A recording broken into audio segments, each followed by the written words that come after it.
Another switchback. Wait, this isn't the top. Where's the summit? Why am I doing this?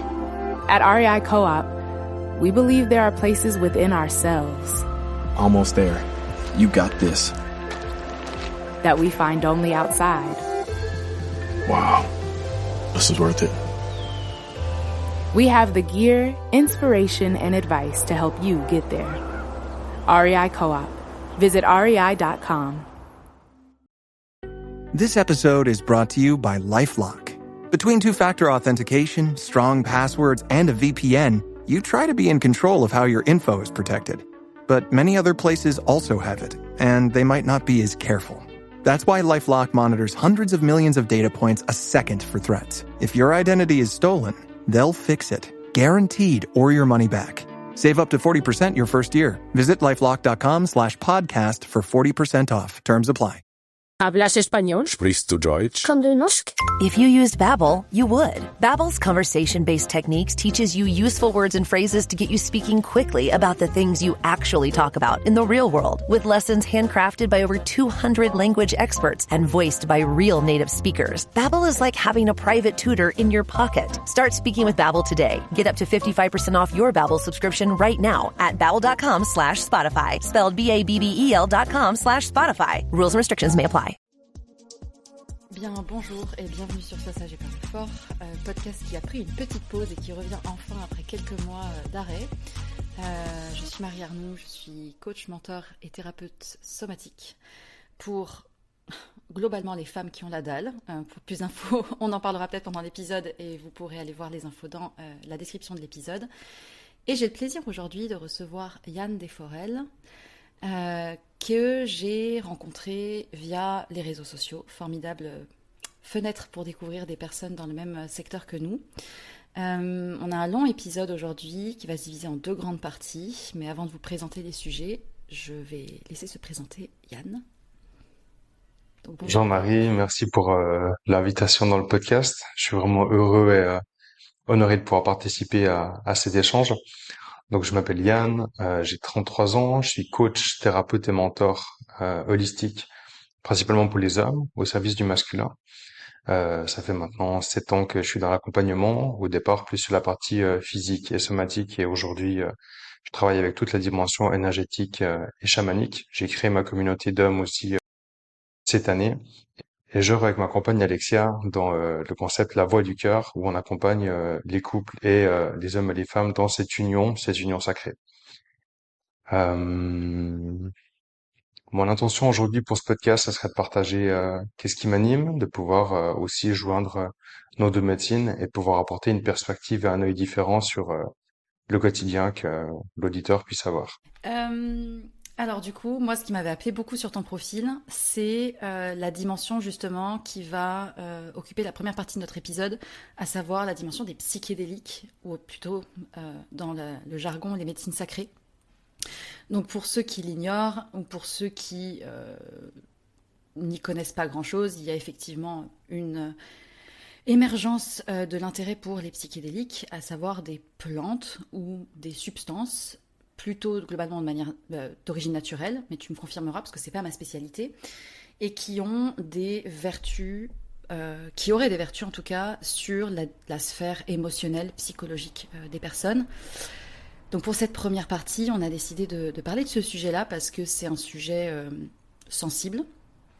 On va mettre des disclaimers, on va parler des dérives, de ton approche à toi, de ce que tu vois dans ce milieu-là, peut-être des plantes ou des choses que tu as expérimentées et que j'ai pu aussi, dont j'ai pu faire l'expérience aussi. Qu'est-ce que tu pourrais, par quoi tu pourrais commencer pour parler de ce sujet-là? Peut-être ta découverte autour de ça?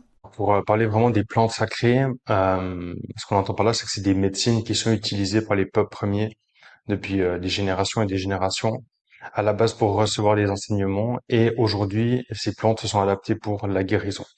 Donc, on entend, voilà, beaucoup de choses autour des champignons hallucinogènes, autour de l'ayahuasca, autour du cactus, autour de différentes plantes, de différents psychotropes naturels, où aujourd'hui, il y a certaines voies thérapeutiques qui travaillent avec certaines molécules comme le LSD ou la MDMA.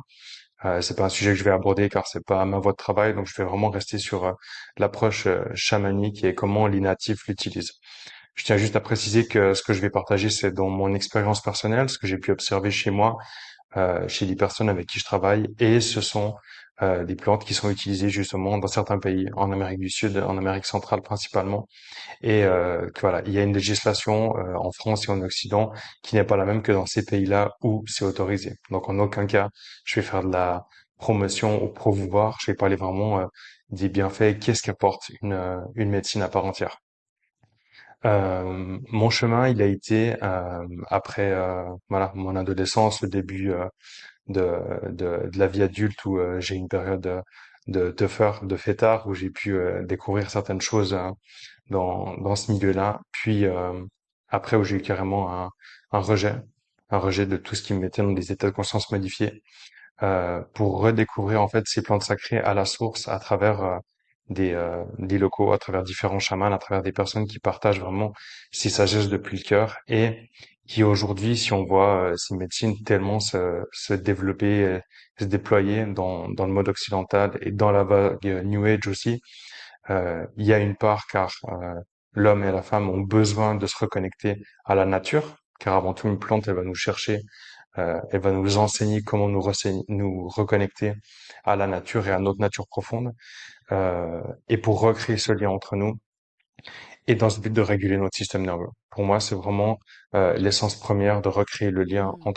entre les humains et de venir réguler le système nerveux.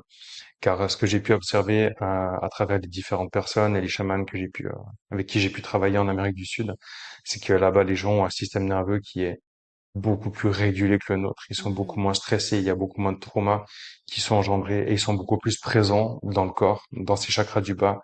Alors qu'en Occident, on est constamment dans le mental, dans les chakras du haut et que 90% des gens aujourd'hui, voire plus, ont un système nerveux qui est complètement dérégulé. Oui. Donc voilà pour moi vraiment la notion première qui puisse parler à tout le monde.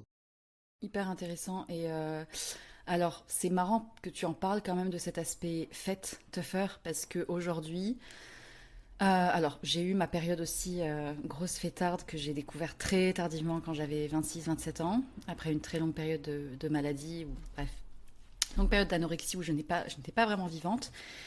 Et donc je suis tombée dans le bain de la fête, des soirées, etc. Et à Paris, en tout cas, euh, il est vrai que il est devenu malheureusement banal de voir beaucoup de drogues, beaucoup de substances, cocaïne et compagnie dans les soirées.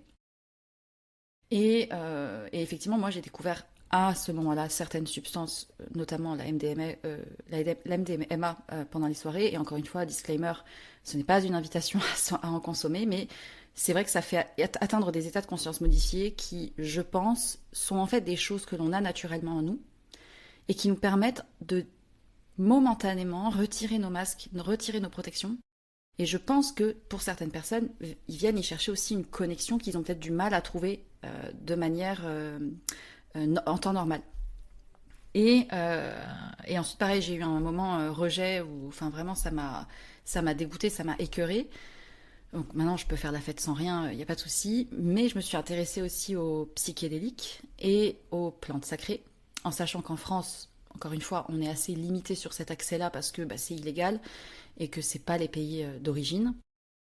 Néanmoins, j'ai eu une première expérience ici en France avec un mélange de champignons et d'autres choses.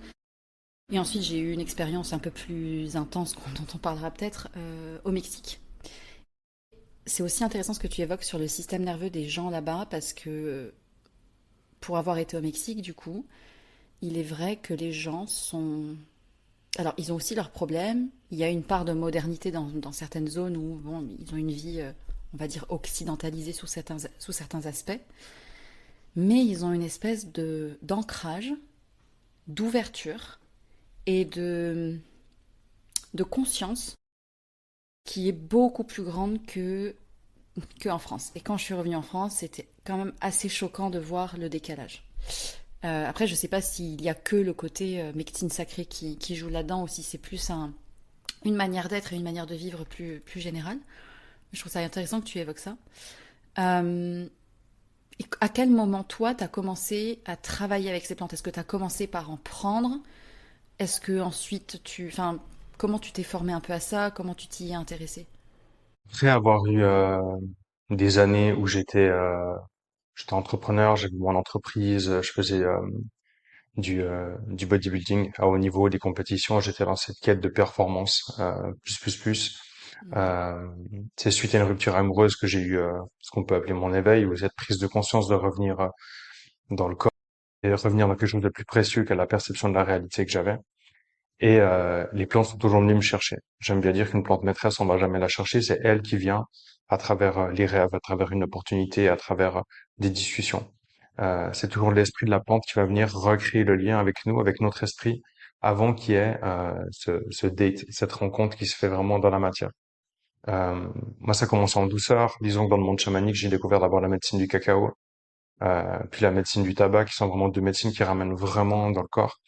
Et suite à ça, j'ai eu une première découverte, une opportunité de rencontrer l'ayahuasca à la source, avec quelqu'un qui travaillait justement avec ces traditions indigènes brésiliennes.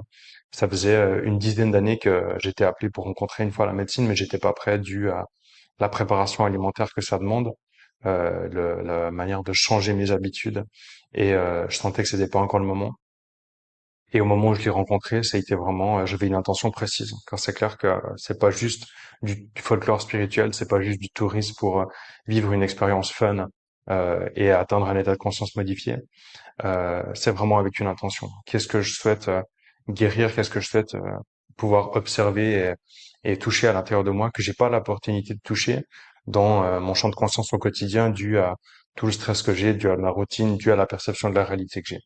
Donc l'ayahuasca m'a vraiment permis, j'avais cette intention d'aller guérir vraiment les derniers fils et à la source, ces dernières addictions que j'avais avec l'alimentation et avec les produits dopants que je prenais à l'époque, où je sentais que malgré le travail que je faisais depuis plusieurs années de détox, on va dire, j'avais besoin d'un petit coup de pouce.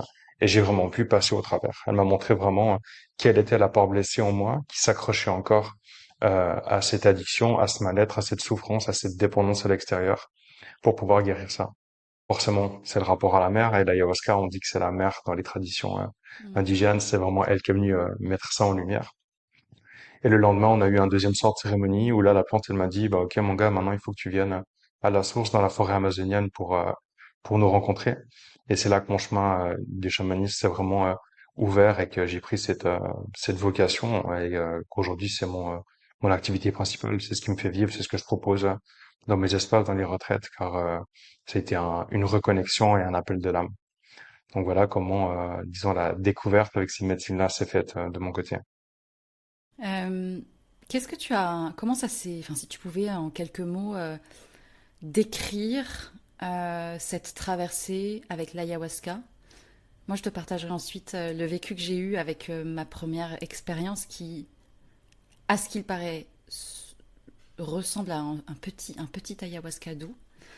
Ouais, comment tu pourrais décrire? Parce que je sais que bon, des récits d'ayahuasca, il y en a il y en a des milliers. Ça peut être très violent pour certains, ça peut être plus doux pour d'autres. Peut-être que chaque voyage est différent en fait. Mais toi, qu'est-ce que tu as, comment tu le traduirais dans le corps, dans ce que tu as vécu? Bon, il y a vraiment eu deux polarités. J'ai vraiment eu un premier soir quelque chose de très doux. C'était vraiment la mère nourricière qui me berce. C'était été quelque chose avec beaucoup d'amour et de guérison et de libération par les larmes et par beaucoup de joie. Il y avait vraiment quelque chose de très fluide, comme si c'était quelque chose que je connaissais déjà, que j'ai toujours pu Mm. toucher. Et forcément, il y a eu un jour d'intégration entre deux avant la deuxième cérémonie. Et là, ben, mon mental s'est dit, OK, c'est facile, c'est ma voix, la deuxième cérémonie va se passer de la même manière. J'ai compris, donc je sais. J'ai tout compris, Le je deuxième sais. soir, c'est ouais, c'est ça.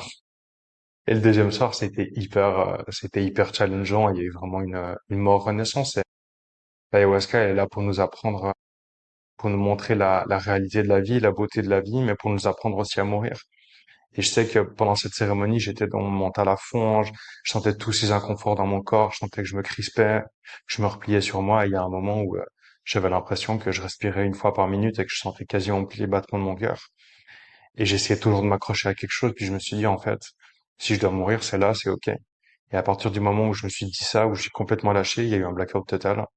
Et il y a eu vraiment une phase derrière où j'ai senti vraiment la lumière arriver et quelque chose de plus grand, de différent qui me poussait, qui m'animait. Et ok, maintenant, ta vie, elle peut prendre une autre direction. Et ça a été vraiment fort et transformateur pour moi. Alors, je dis pas que c'est le chemin de tout le monde, car je sais qu'aujourd'hui, j'ai ce chemin avec les plantes médecine. Mais ce qui m'a énormément aidé dans cette rencontre-là, c'est aussi toute la préparation que j'ai fait en amont par la régulation de mon système nerveux déjà. Car c'est clair que lorsque je vais rencontrer une plante, il y a la médecine en soi, donc il y a la qualité de la plante, avec quelle intention elle a été cultivée ou transformée, ou que le chaman il a pu mettre son cœur dedans et comment c'est guidé. Il y a aussi l'état dans lequel je suis. Donc je peux tomber sur le meilleur chaman, le meilleur thérapeute, la meilleure personne en face, avec la meilleure médecine. Si moi je suis en résistance et que je suis encore trauma, la médecine va venir me montrer dans quoi je suis. Et l'ayahuasca, elle a cette capacité de venir nous montrer, faire le miroir, de commencer à l'intérieur de soi. Donc, je travaillais aussi avec un chaman depuis pas mal de temps en session individuelle pour vraiment préparer ça. Et j'ai eu toute la phase d'intégration qui a duré quand même pas mal de plusieurs mois où toutes les 2 semaines, j'allais voir justement mon chaman pour voir qu'est-ce qui est présent énergétiquement dans mon corps, comment j'ai intégré. Et c'est vraiment ce package-là qui a fait que cette expérience a été transformatrice pour moi. Donc c'est clair qu'en termes de temps, d'argent, d'énergie, de pratique à faire au quotidien, ça a été un gros investissement. Et je pense qu'aujourd'hui, il y a beaucoup de problématiques avec les plantes sacrées, avec les psychédéliques, parce que les gens ont pas cette conscience et cet investissement et cette dévotion-là pour vraiment se respecter soi, mettre toutes ses chances de son côté pour que la guérison elle puisse opérer vraiment jusqu'au bout dans quelque chose de très profond.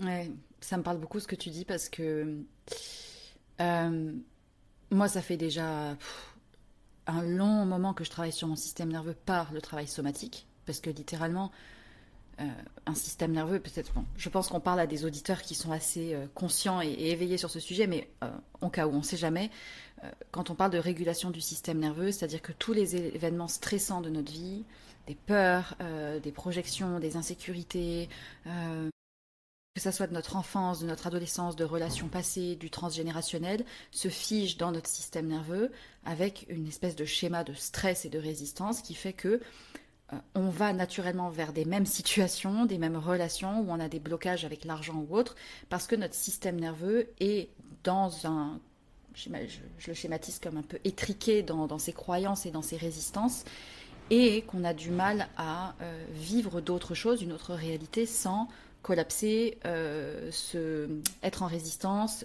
fuir ou attaquer. En très bref. Et donc, quand on essaye, ou en tout cas quand on utilise ces plantes-là, littéralement notre système nerveux est propulsé en dehors de sa zone de sécurité. Donc si déjà on n'a jamais travaillé ou qu'on y va en mode tourisme spirituel pour le folklore comme tu dis, ça peut être assez violent. Et pour avoir quand même travaillé beaucoup sur mon système nerveux avant de faire ma rencontre avec un premier voyage, ça me parle beaucoup ce que tu décris de l'ayahuasca. Alors moi, c'était un mélange c'était une infusion de certaines graines Imao qu'on appelle, qui ont une action sur certains rétrocapteurs, neurotransmetteurs, et ensuite associée avec une dose de truffe qui contient donc de la psilocybine. Et j'étais pas seule, j'avais préparé mon corps du mieux que j'avais pu, c'est-à-dire que bon, j'ai un mode de vie assez sain de base, mais j'avais pas mangé de viande, pas bu d'alcool et de café depuis 48 heures. Et ça a été beaucoup de de vision, mais aussi toutes les sensations qui étaient vraiment, j'étais en dehors de mon corps et en même temps j'étais dedans, j'étais dans l'univers, j'étais dans la galaxie, je voyageais dans les âmes et en même temps je voyageais dans mes organes. C'était beaucoup d'amour et c'était beaucoup de larmes. Je me rappelle très bien de cette sensation de, en fait, c'est beaucoup trop, je peux pas contenir tout cet amour, en fait, c'est vraiment énorme. Et c'était des litres et des litres de larmes, j'avais l'impression de courir un marathon qui durait des heures, alors qu'il s'est peut-être passé 2 ou 3 heures maximum. J'ai eu des courbatures pendant plusieurs jours. Il y a eu littéralement un shift entre le avant-après. C'est difficile à décrire, mais c'est comme une espèce de déjà-vu. Quand tu es dedans, c'est comme si ton système était en mode « je connais cet endroit-là ». C'est comme si tu revenais à la source. Mais quand tu reviens dans la réalité avec ton mental, tu peux plus le décrire parce que c'est indescriptible. C'est une espèce de retour à une vérité où tu comprends. En fait, quand tu es dedans, tu dis « ah, je comprends la vérité, l'univers, etc. » Alors que bon, voilà. Et ensuite, tu reviens dans la réalité parce que la substance s'atténue et tu te dis qu'est-ce qui s'est passé, quoi. Et j'ai pas eu cette chance d'intégration, etc. parce que c'était un peu... c'était chez moi. Mais je pense qu'effectivement, c'est le biais, enfin le souci de ce sujet-là, c'est que comme c'est devenu quelque chose de banalisé, même dans la spiritualité un petit peu, il y a forcément peut-être des abus de la part de gens qui proposent ces médecines-là, qui en font un business juste lucratif. Et il y a aussi un biais de par les gens qui y vont avec l'idée de solution miracle. Et c'est bien C'est d'avoir une prise de clair. conscience. C'est mieux de pouvoir les appliquer parce que le vrai taf spirituel ou de conscience de soi, c'est en fait, c'est dans la vie de tous les jours, c'est dans tes relations, c'est comment tu show up, c'est comment tu dis ce que tu fais et que tu fais ce que tu dis, même quand c'est pas facile. Et donc, voilà, c'est les biais que je vois en tout cas de ce côté-là. Même si j'ai pas eu l'occasion j'ai eu de la chance de ce côté-là, j'ai toujours rencontré des très bonnes personnes. Euh, mais je pense que c'est le biais qu'il y a dans ce milieu-là, comme dans beaucoup de sujets autour de la spiritualité d'ailleurs. C'est clair parce qu'en fait, il y a l'état dans lequel je vais arriver avec mes problèmes, ma perception, mon système nerveux et l'esprit, la plante, elle nous fait un cadeau. Elle nous montre vraiment, elle veut nous élever notre taux vibratoire, elle va réguler notre système nerveux, elle va nous montrer une autre réalité, une nouvelle façon de faire et une autre ligne de temps qui est possible. Et c'est clair que quand je reviens à la maison, quand je reviens pleinement dans mon corps et quand je reviens dans cette réalité-là, eh ben, mon corps et mon système nerveux, ils se disent, what the fuck? C'est quoi toute cette énergie? C'est quoi toute cette abondance? C'est quoi Ouais. toutes ces choses qui ont opéré là? Et forcément, il y a des choses qui vont être mises en mouvement. Et, comme je le disais, la cérémonie, c'est vraiment le cadeau. Et derrière, la cérémonie, c'est quand je rentre à la maison, qu'est-ce que je fais au quotidien? Et comment je peux changer ma façon, d'interagir avec moi, d'interagir avec l'extérieur? Et que cette lumière que j'ai pu toucher, comment je peux déjà accepter de la recevoir vraiment dans mon corps et comment je peux la diffuser autour, car l'intérêt de la plante, c'est ça en fait, c'est qu'elle nous apporte quelque chose pour qu'on puisse le diffuser plus loin. Et tu parlais des dérives qu'il y a là-dedans, et c'est quelque chose qui est très présent. Et on voit beaucoup justement d'abus de pouvoir là-dedans en fait, parce que la personne qui va voilà, rencontrer la médecine, qui va recevoir, elle est dans un tel état de vulnérabilité et souvent dans un tel état de confiance et que beaucoup, voilà, il y a des gens qui transmettent la médecine, même des chamans, même des hommes médecine qui sont, qui ont un grand pouvoir, qui vont abuser de ça en fait pour leur intérêt, qui vont vouloir forcer ou pousser quelque chose. Et on le voit avec les plantes, on le voit avec plein de choses, hein, on le voit avec des breathwork où on va chercher à pousser des catharsis, on le voit dans des activations Kundalini où Mm. t'as des gens qui vont constamment pousser pour déclencher quelque chose. Je vais pas aborder ce sujet car sinon ça va prendre 3 heures non plus. Mm. Ouais, j'en avais Mais parlé dans un précédent épisode, ouais. ce sujet, c'est... Ouais. Ouais, ouais, carrément. Donc voilà, en fait, le facilitateur, il est juste là pour être au service et faciliter la rencontre entre la plante et la personne. Et c'est pour ça que c'est toujours hyper important de ressentir est-ce que vraiment je me sens en confiance, est-ce que je sens que c'est juste et c'est aligné ce qui est là, et est-ce que je suis vraiment dans ma souveraineté ou est-ce que je suis juste un mouton qui suit et qui amène pas la conscience là-dessus. Et il y a beaucoup de dérives là-dessus et ça peut créer des traumas. C'est clair que quand on ouvre tel état de conscience modifié et qu'il y a un abus de pouvoir ou que l'espace est mal tenu, ça peut créer un trauma. Et je parle même pas des abus sexuels qu'il y a des facilitateurs sur des participantes, car c'est quelque chose qui est hyper fréquent et que souvent ça arrive à des femmes qui ont déjà subi des abus sexuels dans le passé. Donc c'est important toujours de ressentir aussi avec quoi je vais et comment je me sens dans cet espace-là, sans forcer. Mm. Et toi, quand tu facilites ces espaces-là, du coup, vu que ça t'arrive dans certaines de tes retraites, quelles sont les attentes que tu vois en général chez les personnes qui viennent à toi? Donc ça peut être des hommes, a priori, principalement. Qu'est-ce que comment dire? En général, ces hommes-là, par exemple, viennent pour quelles problématiques vers toi?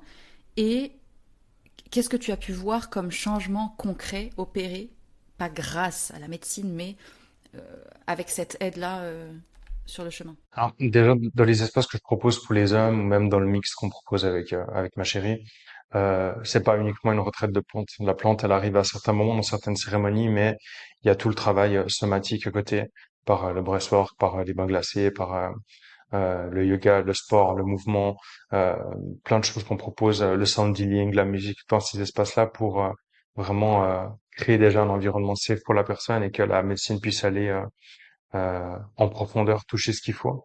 Pour les hommes, souvent, c'est une intention par rapport au féminin. C'est pour améliorer leur relation par rapport à une femme, c'est pour se séparer d'une ancienne relation. C'est pour se séparer voilà, d'une blessure amoureuse qui a pu avoir, d'une rupture, pour faire un deuil. Souvent, c'est pour faire un deuil ou pour des rites de passage. C'est souvent ce qui est présent chez les hommes avec qui je travaille. Il y a souvent un rite de passage, de passer d'une réalité à une autre, accepter de lâcher aussi par rapport à voilà un ancêtre qui est décédé, d'ouvrir un chemin spirituel aussi. Il y a vraiment cette notion de passerelle. Et c'est comme ça que je l'apporte vraiment dans ce chemin pour les hommes et que tout ce qu'on va faire autour, dans l'immersion, euh, ça permet justement aussi pour l'intégration. Que si j'arrive juste dans un espace et que je prends ma médecine et que le lendemain je rentre chez moi, ben en fait, pour moi, il y a quelque chose qui est manquant et il n'y a pas cette approche qui est holistique. Mm. Et dans le mixte, dans ce qu'on partage plus avec l'EFA, il y a vraiment une notion d'amour de soi. Il y a vraiment une notion de se reconnecter à l'union, à se reconnecter à ses parts masculines et féminines. Avec les différentes médecines qu'on travaille, on apporte toujours cette union des polarités pour revenir toucher le, sa polarité, son union intérieure. Et une des intentions premières qu'on a dans ces espaces, c'est de pouvoir apporter les clés pour que la personne puisse se guérir soi-même et toucher ces espaces de guérison elle-même sans que la médecine ça soit une finalité, mais ce soit juste un guide qui aide, qui montre le chemin et qui apporte les outils nécessaires pour soi-même en fait être souverain. C'est intéressant ce que tu dis sur avec quoi viennent les personnes pour travailler avec toi, parce que tu parles finalement, au final, on revient toujours à la même chose, c'est l'amour de soi. Parce que s'il y a l'amour de soi, il y a l'amour de l'autre. Et bon, moi, je suis plutôt branchée partie tantra, parce que c'est plus ma spécialité, mais même dans le tantra, on dit tout mène à l'amour. Tout. Hum, C'est-à-dire que si même les relations qui n'ont pas été faciles, même les choses difficiles, les effets miroirs, les blocages dans la vie, les moments un peu de doute, c'est toujours tout mène à l'amour. Et en tout cas, moi, ce que m'avait montré ce premier voyage, c'était vraiment cette notion d'amour au sens de le ressentir dans mon corps que j'ai le droit de recevoir tout ça et que j'ai pas à me battre hum, pour. Et c'était en fait, c'était d'une violence extrêmement forte parce qu'il y avait tout mon système qui comprenait pas en fait cette chose-là. Et là, c'était vraiment de le vivre. En fait, tu n'as rien à faire, juste reçois. Donc, c'est toujours une question d'amour, déjà, tout. Et je pense que vraiment, de plus en plus que j'avance dans ce sujet-là, je me rends compte que euh, tout le but de la vie, entre guillemets, c'est de se rappeler ce qu'on a oublié tout au long du chemin. C'est-à-dire se rappeler de qui on est vraiment en profondeur et aimant, pur, pur. Et le but du jeu, c'est le plus possible au long de la vie d'enlever le bullshit qu'on se porte, qu'on a intégré, etc. et qui pèse, qui nous fait avoir des addictions, qui nous fait ne pas exprimer ce qu'on pense, qui nous fait tromper, ou que sais-je en fait. Donc intéressant que même les hommes, en tout cas je suis contente d'entendre que les hommes qui viennent à toi viennent aussi avec ça, et je pense qu'il y a une vraie... il y a un éveil qui est en train de se faire même au niveau collectif, même chez les hommes, quand bien même il y en a qui disent le contraire. Moi, je pense qu'il y a un vrai mouvement qui est en train de se faire. Est-ce qu'il y a d'autres plantes ou approches que tu as pu expérimenter qui t'ont apporté d'autres choses, qui ont été peut-être moins faciles euh, ou autres? Il y en a eu beaucoup. C'est vrai que quotidiennement, moi je travaille beaucoup avec le tabac, donc le râpé et le cacao. Ces deux principes masculins et féminins et, qui sont pas des psychotropes. Dans ce que j'ai pu expérimenter en cérémonie, euh, j'ai pas mal travaillé avec le cactus, soit le peyote qui vient du Mexique, euh, où le week-end dernier j'ai rencontré le Huachuma, donc San Pedro, pour la première fois. Je connais Et pas. c'est des médecines qui sont différentes en fait. C'est la mescaline, le principe actif. C'est une médecine qui va durer beaucoup plus long. C'est des médecines qui travaillent vraiment à niveau somatique. Donc c'est des plantes qui amènent, c'est des antéogènes, donc des psychédéliques, qui amènent ces états de conscience modifiés, qui montent cette autre réalité. Mais il y a vraiment une guérison qui se fait au niveau somatique. C'est des médecines que j'ai pas forcément cherché parce que j'ai cet appel pour le chamanisme amazonien et l'ayahuasca et le tabac avec qui je travaille et avec qui je vais travailler à la source. Mais là, ça s'est présenté et c'était pour moi vraiment une grosse une guérison du système nerveux, mais sur quelque chose de bien plus profond. Et que ça a pu me montrer aussi, je dirais que ces plantes-là, elles m'ont permis de me voir peut-être avec un œil extérieur, de changer la perception que j'avais de moi aussi, euh, plutôt que juste m'ouvrir les yeux, juste plutôt que de m'ouvrir les yeux sur l'extérieur comme ça peut être avec l'ayahuasca. Là, ça a vraiment été une révélation de ok, ma valeur, elle est là et cette Mm. capacité à recevoir l'amour. Et comme tu le disais, tout mène à l'amour et toutes les médecines, quelles qu'elles soient, elles vont nous connecter à cette source d'amour inconditionnel. Euh, Moi, je suis partisan qu'une plante, elle va toujours nous ramener à cet amour de Pachamama, à cet amour de la mère nourricière, à cet amour de soi, en fait, qu'on a vraiment à l'intérieur, à la source. Et que, comme tu le disais, toutes ces couches qu'on a pu mettre, tous ces voiles, tous ces traumas, toutes ces peurs, ces blocages, ces conditionnements, ils sont liés justement à la peur. Et que les médecines nous permettent justement d'aller voir l'amour au-delà de la peur et de passer au-delà de ça. Et ça a été ouais, c'était des expériences vraiment vraiment profondes et révélatrices pour moi. Et à nouveau, j'ai pas forcé. C'est vraiment l'esprit qui est venu, Mm. l'opportunité qui est venue se présenter avec des guérisseurs qui étaient renommés. Il y a eu une expérience avec le bouffon, donc avec le crapaud, euh, où là ça a été quelque chose comment dire, de différent. Toutes les médecines sont différentes, mais ça a été pour moi une reconnexion vraiment à la source, une déconnexion complète du corps, des perceptions de la réalité que j'ai pu avoir là, de tous ces filtres, ces blocages que j'ai pu avoir, et un retour vraiment à l'essence. On dit que le bouffo, c'est une médecine qui amène, qui nous connecte directement à la conscience universelle par un état une expérience de mort imminente. J'en ai eu deux quand j'étais jeune et ça m'a ramené en fait dans des états où il y a une part de moi qui est partie et qui est pas totalement revenue dans le corps. Et du coup, de vivre cette expérience-là, ça m'a permis aussi d'aller rechercher ces fragments de mon âme qui étaient encore perdus dans d'autres espaces-temps pour les réintégrer dans mon quotidien. Donc, je mets quand même un warning là-dessus car c'est quelque chose qui on s'aventure pas dans ces espaces-là sans euh, un bon environnement, sans une bonne conscience, parce que c'est clair que d'ouvrir des espaces énergétiques. Si je suis pas guidé et je sais pas où je vais, ben on peut vite se perdre dans quelque chose. Et c'est là qu'il y a des gens qui restent perdus parce que on ouvre certains espaces énergétiques et forcément on sait pas comment revenir. Donc s'il y a une part de moi qui est plus dans mon corps, c'est quoi qui vient habiter à ce moment-là? Et pour moi c'est ça le problème avec les substances de synthèse et les drogues, etc. dont on parlait au début, où en fait elles vont nous connecter à quelque chose d'artificiel. Euh, c'est là qu'il y a des entités, qu'il y a de l'énergie négative, qu'il y a des choses de basse fréquence qui viennent justement dans le champ énergétique et qui vont créer des psychoses, la dépression, des troubles de bipolarité, des troubles psy, euh, et qu'il n'y a pas cette connexion à la nature en fait comme une plante va nous apporter. Mm. Voilà, j'espère que je me suis pas trop égaré là-dessus, mais c'est Non. voilà ma perception de vraiment de cette reconnexion à l'amour. Euh, Ouais, tu parlais du bouffo. Là, je vais partager un petit peu mon expérience avec ça parce que c'est la seule. Enfin, c'est le deuxième voyage que j'ai fait et je pense que je vais pour l'instant me calmer, enfin, faire. En tout cas, je suis pas appelée pour l'instant à recommencer.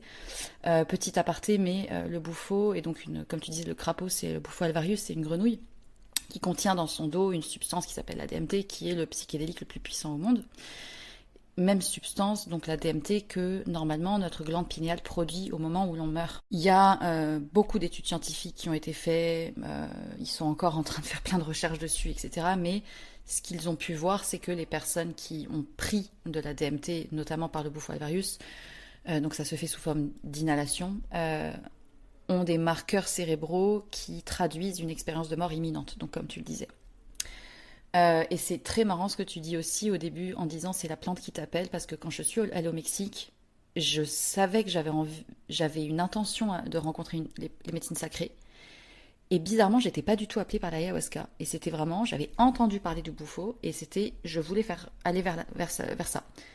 J'avais heureusement pas fait de recherche plus que ça dessus parce que je pense que j'aurais quand même un peu eu peur. J'ai eu la chance, ou en tout cas, j'ai attiré le bon chaman qui a été incroyablement intègre et euh, bien encadrant. Mais je ne savais pas du tout la violence de la chose avant de le faire. Et ça a duré qu'une heure, mais j'ai mis des semaines après à m'en remettre. Mon système nerveux était complètement éclaté.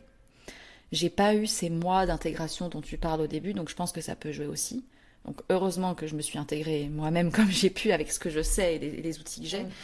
Mais le souvenir que j'ai, c'est en un instant un trou noir. Mon mental qui voulait s'accrocher, comme tu dis, à genre, mais je suis où en fait? Genre, qu'est-ce qui se passe? Je veux pas mourir. Donc, vraiment, la sensation et la certitude d'être vraiment en train de mourir, avec tout ce que ça implique, en fait, genre, je disparais, je n'existe plus. Je ne pouvais même plus dire Marie, la Terre, la planète, les autres, ça n'existait plus tout ça. Je pouvais plus me raccrocher à rien, je tombais. Donc, je sais que j'ai beaucoup crié parce que j'ai essayé de revenir en vie, en fait. Et je sais que j'ai un gros sujet autour du fait de m'accrocher pour vivre. Et ça a fait remonter énormément de choses, en fait, beaucoup de larmes, en fait, de peur viscérale, de pas exister, de mourir, de pas être aimée, de jamais être heureuse dans ma vie. Enfin, c'était vraiment des gros trucs bien violents. Et je sais que si cette plante m'a montré ça, c'est que je devais le voir. Donc vraiment, je m'accroche à c'est quoi la leçon, en fait. Et je sais par contre que ça a quand même eu un shift après, dans le sens où alors clairement les semaines qui ont suivi, je repartais de l'autre côté chaque nuit. Enfin, j'avais cette espèce de où est-ce que je suis, est-ce que ça c'est la réalité. Donc c'était pas facile sur ce plan-là. Je suis devenue beaucoup plus sensible aux gens aussi, aux énergies. Mais ce que ça a fait bouger de positif, c'est que c'est comme si j'avais lâché quelque chose autour du contrôle. Pendant le voyage, j'ai pas réussi à lâcher complètement. Comme tu disais, c'est bon, je suis prêt à mourir. Là, j'étais pas prête du tout. Je suis pas prête encore. Mais ça a vraiment lâché quelque chose autour du contrôle. Vraiment ce truc de en fait, j'en ai plus rien à faire. Enfin, et vraiment quelque chose de l'ordre de tout va bien. Et il y a eu beaucoup de changements de l'ordre financier, notamment dans les semaines qui ont suivi. Euh, Au niveau de mon business, enfin, ça a vraiment explosé d'un coup, sans que je change rien. Et c'était vraiment mon niveau à moi qui avait un truc de en fait, c'est bon. Genre, c'est bon. Je lâche. Et mon corps a changé aussi dans les mois qui ont suivi. C'est comme si les marqueurs un peu de contrôle du corps ou de tendance à être encore très fine commençaient à s'atténuer tout seul, sans que je change spécialement grand-chose à mon alimentation. Donc c'était assez intéressant de le voir aussi. C'était comme un truc de prendre plus de place. Et néanmoins, effectivement, il y a toujours ce sujet-là de l'intention avec laquelle on y va. Si je devais, moi, en tout cas, donner des conseils à des gens qui nous écoutent, qui sont intéressés par ces sujets-là, déjà, faites un travail à côté, ça c'est sûr, sur le somatique, sur le système nerveux, sur les traumas, sur les pourquoi vous y allez, l'intention et tout. Et vérifiez vers qui vous y allez, le cadre, qu'est-ce que ça implique, en sachant que c'est pas une solution miracle et que à côté c'est qu'est-ce que je mets en place ou qu'est-ce que j'ai vraiment envie de changer et qu'est-ce que je suis prêt à faire aussi. Euh, voilà pour mon expérience. Est-ce que tu vois d'autres choses à évoquer sur ce sujet-là? Ouais, moi je dirais être conscient que peut-être je vais rien recevoir, ou du moins je vais avoir l'impression de rien recevoir, donc de pas arriver avec une attente. Être conscient que je peux tout perdre aussi. C'est clair que si je viens avec des objectifs, avec des intentions particulières, d'atteindre quelque chose, de vraiment guérir un trauma à la source, bah en fait, ça va demander aussi euh, complètement changer de réalité et de laisser mourir aussi une ancienne partie de soi, une ancienne part de soi. C'est important d'être vraiment conscient de ce que je veux vraiment et du poids de l'intention et du poids des mots. Il y a une autre chose que je voulais rajouter.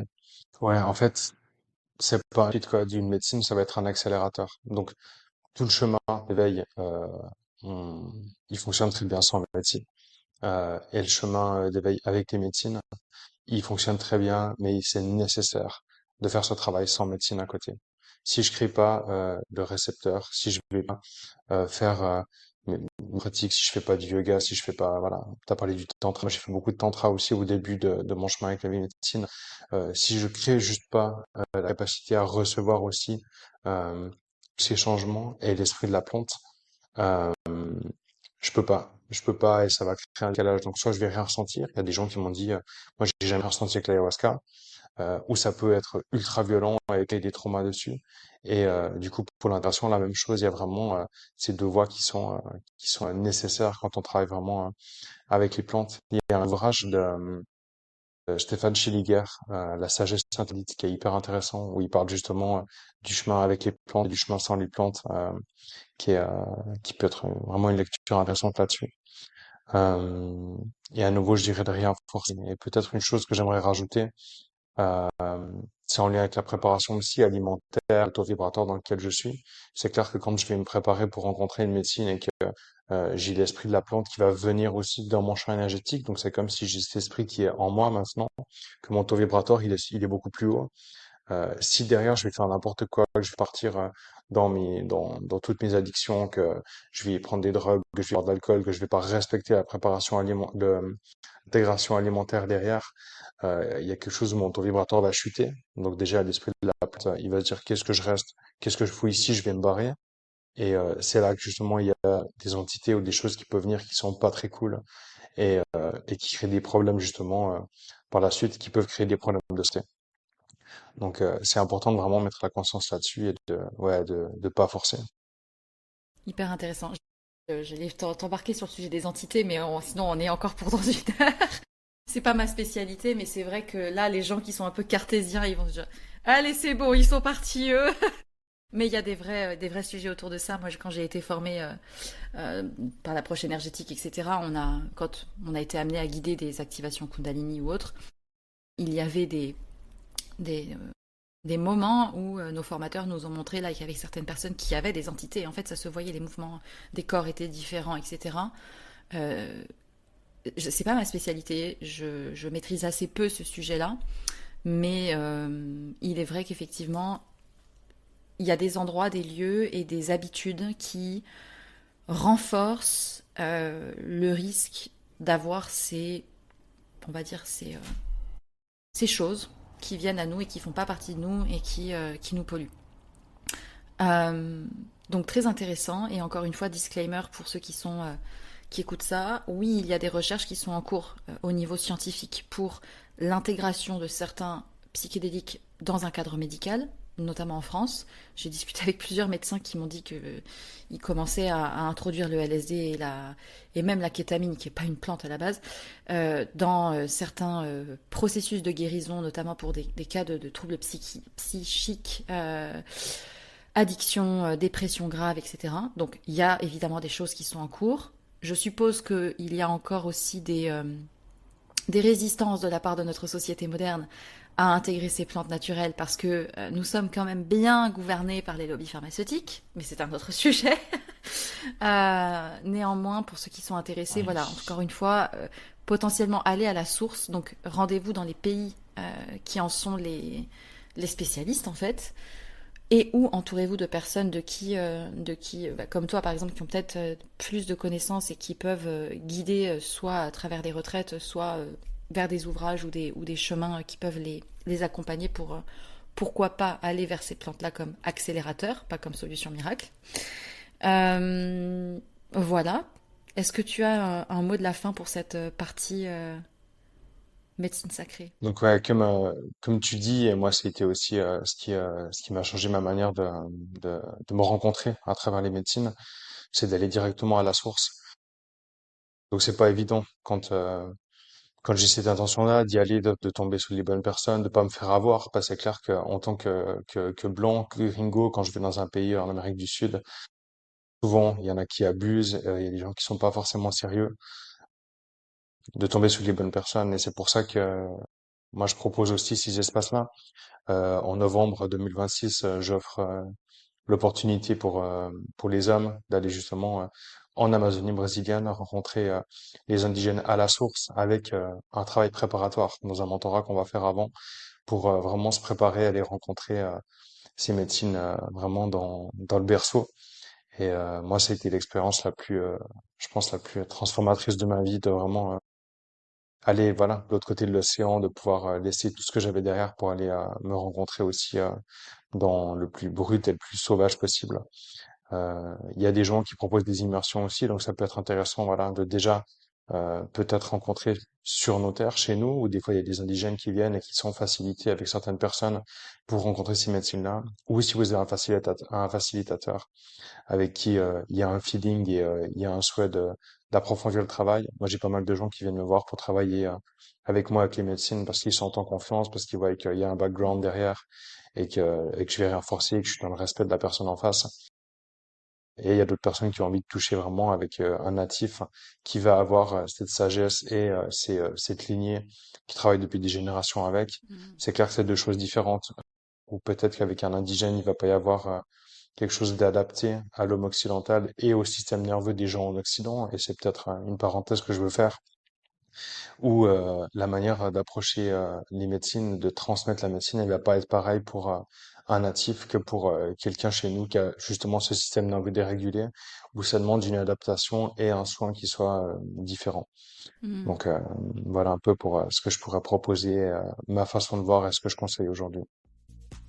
Très clair. Très clair, très clair. Merci pour cette première partie. On vous retrouve dans une deuxième partie pour approfondir le sujet du masculin et du féminin et notamment de l'entrepreneuriat.